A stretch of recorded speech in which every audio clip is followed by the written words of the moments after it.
G'day mates, it's Busta here, and before the video begins, I would like to give Reliashield a big shout out. So, if you're like me and have most of your important information online, then knowing how to protect yourself is incredibly important. Hackers these days are getting extremely clever with their tactics, and identity theft is a huge issue all across the world. In fact, it continues to be one of the fastest growing crimes in America, affecting over 15 million people a year. And due to recent breaches such as Equifax, Yahoo, eBay, Target, Home Depot, and even the federal government breach at the Office of Personnel Management, thieves already have hundreds of millions of Americans' records containing sensitive personal and financial information. As a YouTuber myself, I'm not really sure if you guys remember this, but my channel was once hacked by Owlmine, and they managed to get a hold of many of my personal details. And I must admit that I felt pretty scared at the moment that it happened.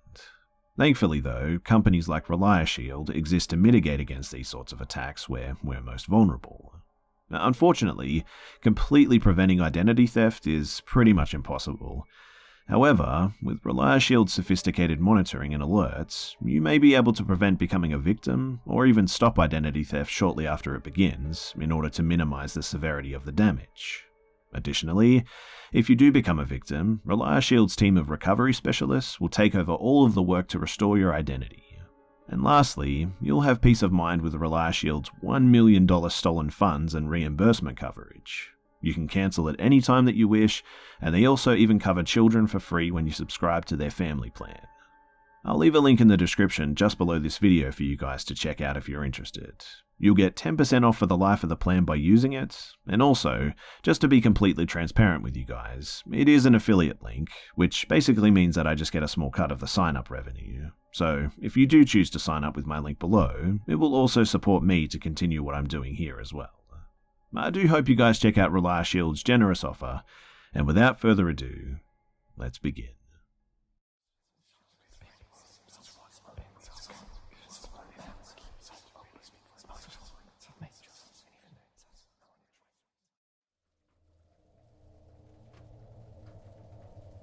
So when I was 16, I was dating a guy who was just a little bit older than me, and his name was Mitch. My parents never let us hang out alone, but to my surprise, they let him come on a family camping trip with us once. I think because it was kind of a special occasion, since the camping season was ending, and also because the site that we were going to had been a tradition for us. But this season when it closed, it would never again reopen for camping, because people ruined it by dumping trash and trespassing nearby properties. Anyway, so my dad, Mum, Mitch, and I are all going camping. Mitch and I have our own tent, my parents have theirs. We have an amazing first day there. We went on Friday morning and planned to stay through Sunday night. Mitch and I spent the day walking along paths, catching lizards, swimming, exploring, and just talking about creepypastas that involve the woods. At some point we were exploring and realized that there were nearby properties. Maybe 2 or 3 cabins about 4 miles down a dirt road from a campsite. Later that night, my parents made a big fire and we were eating burgers. My parents were drinking and Mitch and I were trying to make s'mores while also trying to pretend that we weren't terrified after talking about creepypastas all day long. I'm in the middle of trying to explain the rake to my sloshed parents, and Mitch gasps because there's a guy walking down the road from the direction of the cabins. Again, it was like 4 miles away. So we all kind of get quiet. My dad calls out to the guy something like, "Hey, how's it going?" And the guy doesn't say anything back. My dad called again, yelling, "Are you camping? We have this spot reserved." Not in like a mean way, just trying to get the guy to respond. The guy still doesn't say anything until he's like right up to our campsite, which was really weird because it took like 2 minutes of silent walking to get to us after we first called out to him. He comes up closer to us and is like, "Hey there folks, I was just walking around. Sometimes I take a walk down here from the cabin and see if anyone's camping." Then this guy sits down and talks to my parents for a while. My parents are super drunk and I think they've been smoking something as well all day.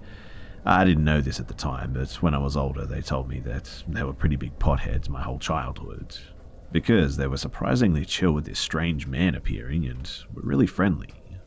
They all talked about what a shame it was the camping season was ending, and how terrible it was that this campsite was closing, etc. Mitch and I whispered though back and forth, and were talking about how weird this guy was.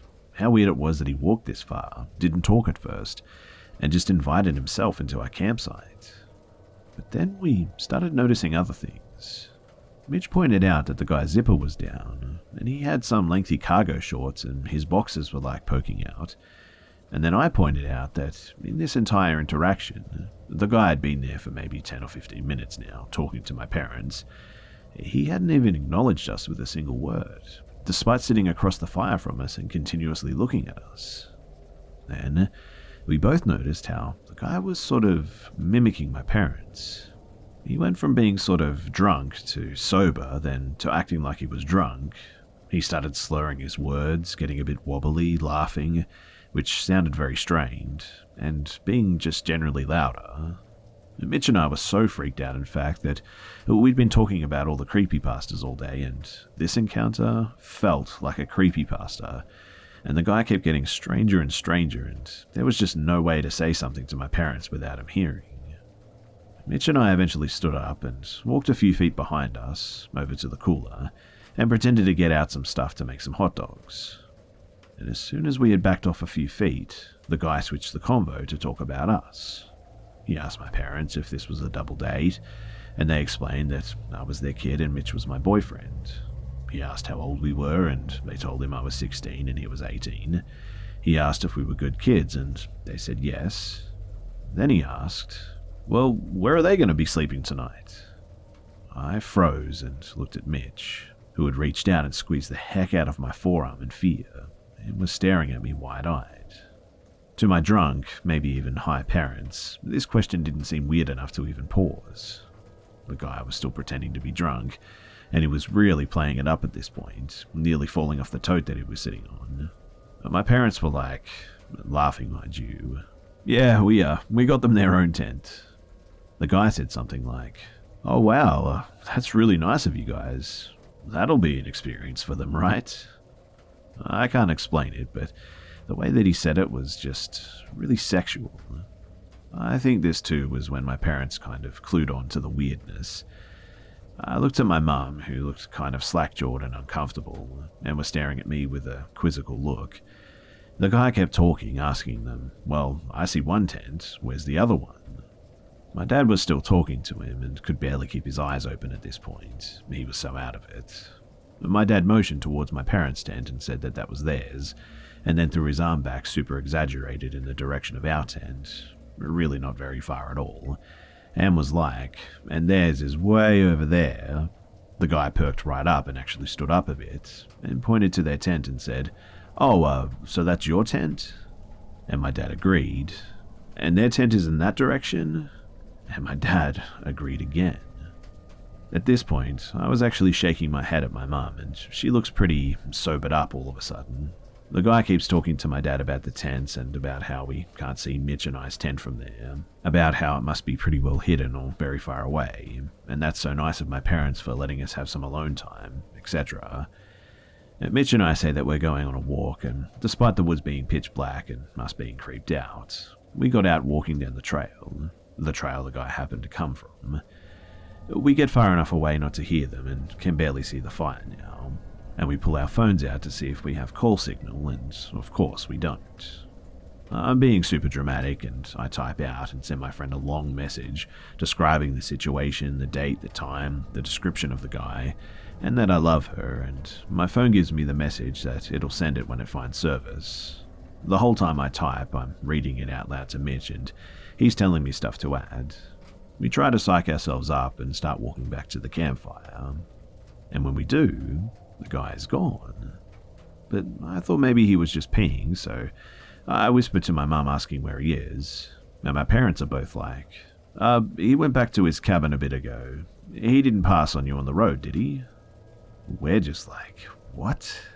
We start freaking out now, but we also feel a bit safer now that he's actually gone, and we can talk to my parents. And we start yelling a mile a minute at my parents about how he didn't pass us, about his fly being down and him acting drunk too much to them, about how he really pressed to know where we'd sleep that night and all that stuff.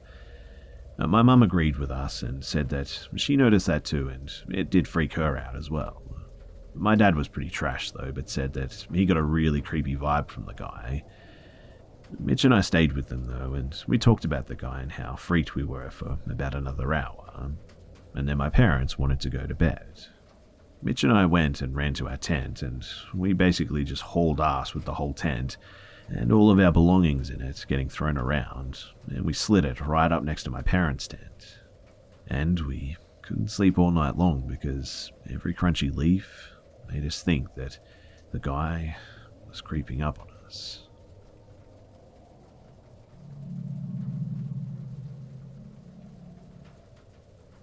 So, I had an encounter a few months ago, and, well, I feel that maybe this is a good place to share it.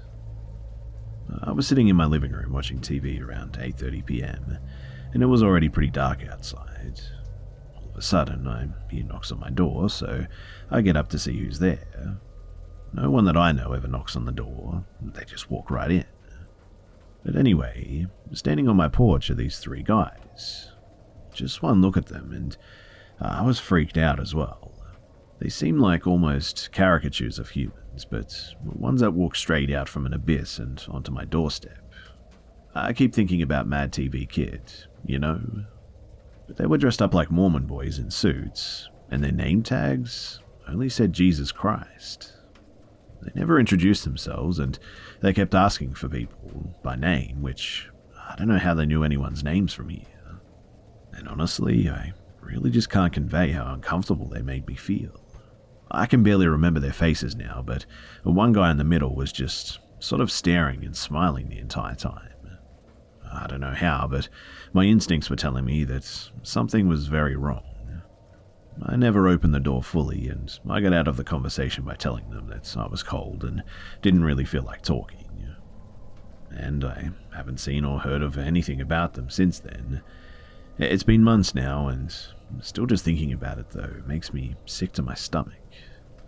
I know that this is going to sound weird, but I really don't think that those guys were, well, human. Am I overreacting? Maybe. I know it sounds crazy to say, but maybe somebody else here has had a similar experience.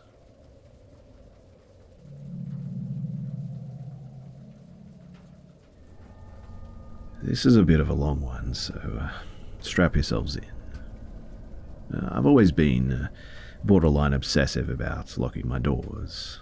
I did it as a kid, and as a teenager I learned through experience that a locked door is at least a deterrent and can give someone warning that a person who wants to illegally enter their space.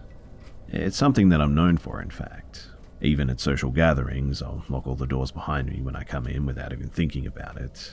I've heard the line so many times, "Who locked the door?" followed by that flush of embarrassment because, of course, it was me, and now I have to say it. For over a decade, I've done nightly checks because I can't sleep without doing so. Knowing this is a preface to my story and highlights just how strange this situation is. So I've just only recently moved here about 5 months ago from a way more heavily populated place in my state. The house where we reside is set far back from any pavement road, separated by 2 dirt roads and 2 private driveways. My rental is on another person's property, so you go down their private drive and off to the side is my own private drive. And I've never even seen a pedestrian back here. In other words, it's nice and really private. No one can even come here without explicit instructions, and often I still have to meet them down the road as GPS places my house like a few fields to the south of where it actually is. It's a paradise though for people like me, who really value their privacy and don't like having visitors without prior notice. The house is semi-surrounded by trees and brush, with a field on the other 2 sides. I'll admit that it took a bit to get used to just how out in the sticks it is. Hearing coyotes often, sometimes crows screaming in the night, and the darkness of having no nearby sources of light pollution. The nearest town is like over 20 miles away, but get used to it we did. Another relevant tidbit as well I should probably mention is that I don't sleep in a completely dark house. I always, and I mean always, leave lights on in the common area, usually only one, but a light nevertheless. Now, the back door leads off into the trees, but it didn't feel so creepy, as a few yards in there is like a 6-foot tall wire fence, laden with vines and offering further privacy. No one uses the back door anyway. I mean, there really is no reason to. But a month in, I found myself locked out. Unfortunately, I often lock the door handle on my way out of reflex really, as my conscious mind is the part where I know if I have my keys, but my subconscious takes over when I'm distracted. I knew though that I'd only locked the handle on the back door, and I figured that I could just pop it open to get myself in. I checked the door out and it was pristine. None of those minute scratches that are present when you take a flat metal object and pop the lock on a cheap door or something. I didn't want to damage it either, so I swallowed my pride and I called the landlord, admitting that I had locked myself out and I needed back in. He came and let me in, and I worked on being more mindful after that. A little more than a week later, I wake up thirsty one night. I walk groggily to the kitchen, and as soon as I open my bedroom door, I realize that it's way darker than it should be, which means that my ever-burning light is out. I wonder briefly if there's a power outage, but I can still hear my fan behind me in the room that I just vacated, so that can't be it. I take another step, and the hair instantly stands up on the back of my neck, that feeling that someone is watching. Another step, and it's beyond feeling. It's now a conviction. I turn my head to the left, where instinct says the person is standing, and for a split second I'm relieved. Nobody's there. In the next instant, though, that relief abandons me as I notice that I can see stars where only darkness should be. My back door is wide open. I take 2 very fast steps backwards, out of view of anything that could be in my backyard. Knowing I'm responsible for more people's safety than just my own, I don't retreat for long though. Almost immediately stepping back forward and further, I have to shut the door, of course. The entire path there, I just know that someone is out there in the darkness, waiting until I'm just close enough to get snatched. But I reach out into the pitch darkness for the knob, expecting to feel a hand close over mine at any second. After a moment of panic-driven fumbling, my hand makes contact with the knob and I pull it shut with a slam. I go to turn the lock and find that it's still engaged. Maybe, just maybe this once, the door wasn't completely shut. Like, maybe the latch didn't actually fully engage. The turned-off light remained a mystery, of course. I mean, both my boys said it wasn't them, and that's very believable too, because, they've never really done it before. Both of them like having a light to find the bathroom and such, so in the end I just sort of write it off as strange. But nothing else was amiss, so it was just one of those things that'll never have a full explanation. From that point forward, though, I definitely put my weight into the door any time that I checked or locked it from my rare but occasional trips to the backyard. And life goes on. I almost put it into the back of my mind, in fact. Almost. Until 3 weeks later. So I wake up from a nightmare. For the last 10 years, I haven't even had a dream that I can remember, but I do occasionally have nightmare clusters. My mouth is dry, my bladder is throbbing. It was one of those bad ones where you wake up making inarticulate sounds, trying to scream from a sleep-paralyzed mouth. It was deja vu as well, because after my bathroom trip, I emerge into a dark kitchen. 2 steps in, and someone is watching, I'm sure of it. The door is wide open again. A panicked, quick retreat followed by a fear-fueled moment of bravery where I rush forward and close the door, sure at that very moment that I'm about to be torn into the night and slaughtered. But it was strange. I know for sure that the door didn't just pop open on its own this time. So, what the heck is going on? My adrenaline rush finally crashes as I lay in bed afterwards, trying to figure this all out. I've left my bedroom door open this time, so I can hear anything that's going on in the house. And I finally fall back to sleep with 2 hours to spare before I have to get up again. When I get back up to wake my boys up, I'm halfway to the coffee maker before I see it. The facing door is open again. This time there was no real feeling of being observed. The lights are still on in the kitchen as well. But this time, I do what I already should have done ages ago and check the door and the jamb for evidence of tampering. And this time, there's definitely new scratches and bend marks where the aluminium gave when being pried open. And I guess that at least this means that it's not a ghost or a demon or something. But again, I don't really know what to do about it, and life goes on. 2 weeks after that, the chickens pen 30 feet or so from my bedroom window crow long into the night. Even the hens are a part of the show this time, with the hens making eerie little screams. It makes my sleep fitful, not very restful, and I wake up at like 2 in the morning when my fan goes off, because the power's out. Damn. I get up to utilize the lantern and to light a couple of kitchen candles to save anyone needing to get up in the night from traversing the house in the darkness. But 2 steps in, cue the hair on the back of my neck again, and this time I can hear the crickets before I even turned my head, because the door is, of course, open again. Well, after I survive yet another door shutting, I spend a lot of the day thinking about this. There was more damage this time too, scratches and gouges in the jamb this morning. I try to rationalize how this could possibly be happening, and I can't think of anything that makes sense. Any innocent reasons I can attribute to it go straight out the window when I remember that this has never happened even once in the daytime. I think maybe that I've missed the scratches, that they were already there and my paranoid brain told me that they were worse, which I guess could be feasible. Except that I remembered that it was in such good condition that I didn't have the heart to pop open the door myself. It was at this stage that I decided to change the deadbolts around. But the front door was a square lead, I think. The back has a sloping one that I'm honestly sure is actually backwards in the door. But work picks up and eventually life moves on again. That night I'm exhausted. I can't find my Phillips head, so in place of changing the locks, I put an errant Christmas decoration adorned with bells to place in the door handle, and I go to sleep. It's never happened 2 nights in a row anyway. I even considered setting up a camera, but thought of that little fact in my musings when I was laying down.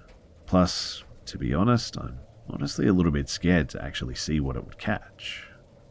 For once, though, I'm actually to bed early, and I fall off as soon as my head hits the pillow pretty much. Cue the nightmares again.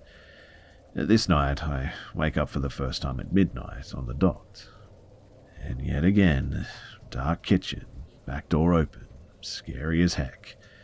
I fall back asleep, wake up at about 1:30. The door is open again. I wake up at 3 to the enormous relief that the door is closed. I fall back asleep, right into a nightmare. In this nightmare, I can hear Christmas bells. I come upon a little girl with her back turned to me, and in that weird nightmare logic, I'm at first not afraid of her. I ask her what her name is, and she responds with, someone's coming, chanting it over and over. She starts getting louder, and after a few crescending repetitions, all the while Christmas bells are in the background, she turns to me, jaw on her chest, mouth unnaturally wide, and screams, someone's here. I pop awake instantly.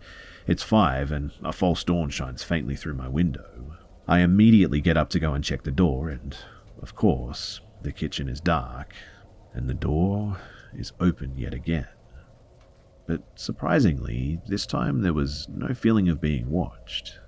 It kind of feels like the danger has passed, kind of like gun smoke in the air after the main event has passed. I close the door, and to my absolute horror, I turn to find the Christmas bells laid neatly on my dryer, no longer attached to the door. I talked to my boys that morning, asked them about if they'd heard anything the night before. My 13-year-old says nothing at all, except, no, wait, I got up at like 2:30 to pee and the back door was open and I shut it. I asked him about the bells and he was pretty sure that they were there on the handle.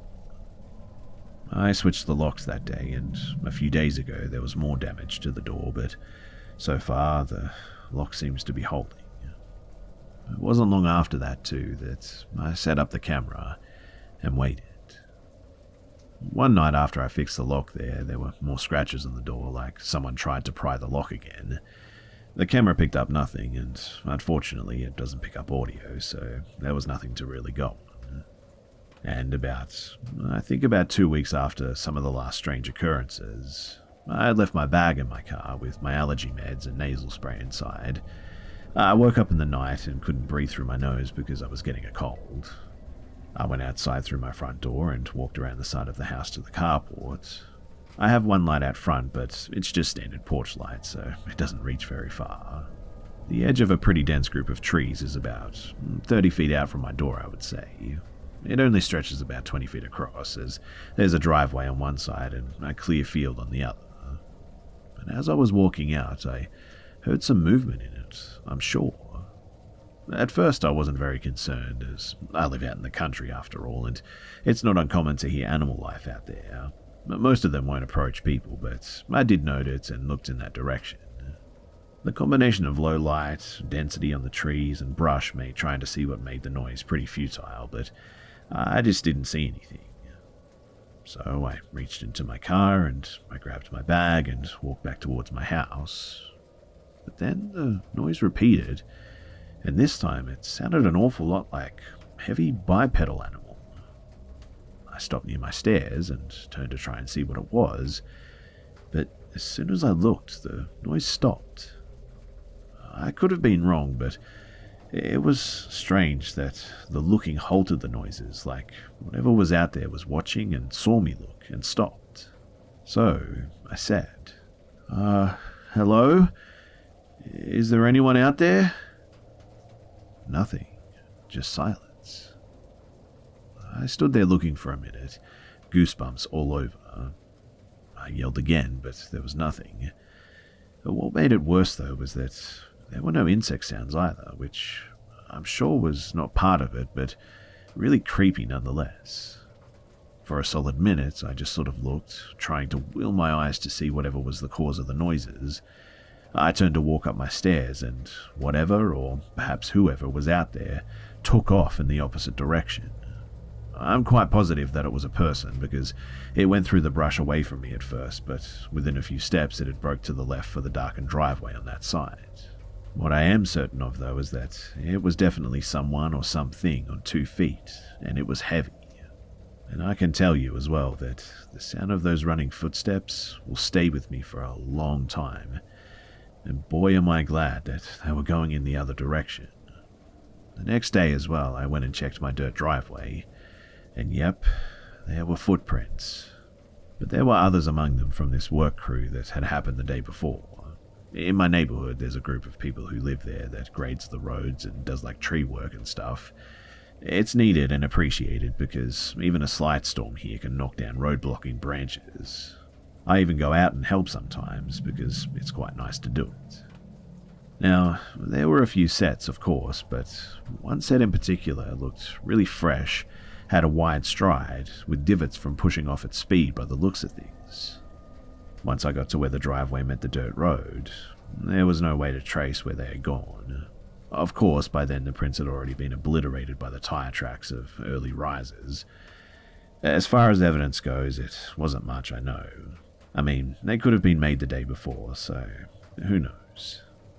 Interestingly enough, though, after that, there was just nothing. All was quiet. No more strange sounds in the night, no more waking up to an open door. I've learned to trust my instincts through this because I never again walked into my house and felt watched or not alone. All of this only really makes sense in context too, so let me tell you what I learned later. So after a month or so of this piece, I was feeling pretty good. I didn't know why it had all of a sudden stopped, even if whoever was in the trees that night was the perpetrator. I doubt that I'd even scared them off that night, let alone completely. But I tried not to question my good fortune.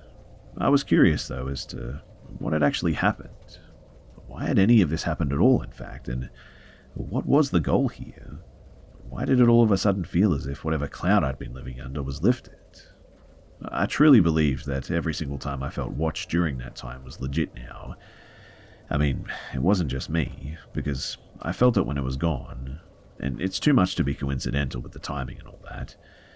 But here's the reason I think this, and my theory as well. So I was talking to my landlord one afternoon. He lives close by, and when I see him out, I often walk over, and he also comes over occasionally when he sees me as well. He had been pretty busy lately, not only with all the social groups and such that he's in, but he'd also been doing a lot of travelling. So for a month or so, I hadn't really talked to him. Our conversation meandered to the topic of the neighbour to my left side. He was a strange one, but up until this point had seemed pretty much harmless. He spent most of his time in his house, and I thought it was because of maybe a slight agoraphobia or something, as he rarely went anywhere and seemed to have most things delivered. And I know, trust me. Sharing this now, there's already lots of foreshadowing that I should have seen, but people rarely see things like this when they're actively in the situation. I didn't know the guy well, but he wasn't super friendly. The mornings that I would see him, he was always out in his robe and boxers on his porch or in his yard. I would wave, but he never waves back with the exception of once. I think that once was an accident maybe, like he half-waved and seemed to realize who I was and dropped his hand. My landlord told me in the conversation that he was quite sure this guy had a very outdated opinion on women. I had mentioned that he never waved, and that's what he responded with, the reason he guessed that he didn't. But here's the interesting point, though. He said something to the effect of, "Well, I don't think you have to worry about that anymore anyway," as in his antisocial attitude. So I, of course, asked him why. He was of the opinion that his house was about to be foreclosed on and that he had made a run for it early. Basically, he went to live with family or hooked a rental before the police showed up to formally evict him. He wasn't sure, of course, it was just a hypothesis. But honestly, I thought maybe he was on disability or something prior to this, as he never seemed to go to work. But he clearly had some way to pay his bills, or so I thought at least. But I started to pay more attention, and I think that my landlord is correct, in fact.